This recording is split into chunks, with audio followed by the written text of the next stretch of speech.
I'm Philip Cheriot from the Agriculture and Food Authority, Corporate Communications Department.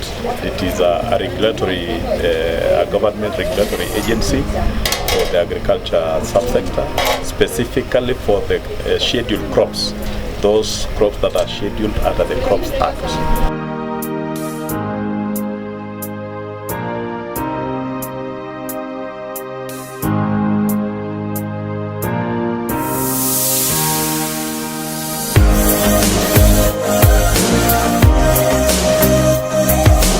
Viewers, ladies and gentlemen, my name is Njoro from Egerton University.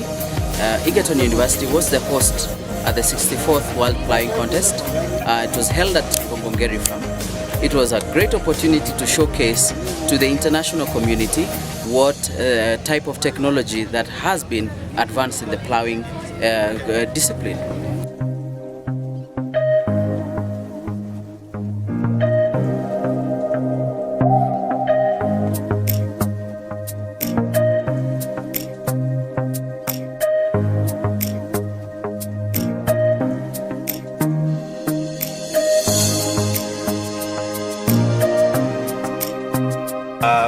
Thank you very much, World Ploughing Organization, for giving Kenya an opportunity to host such a magnificent event.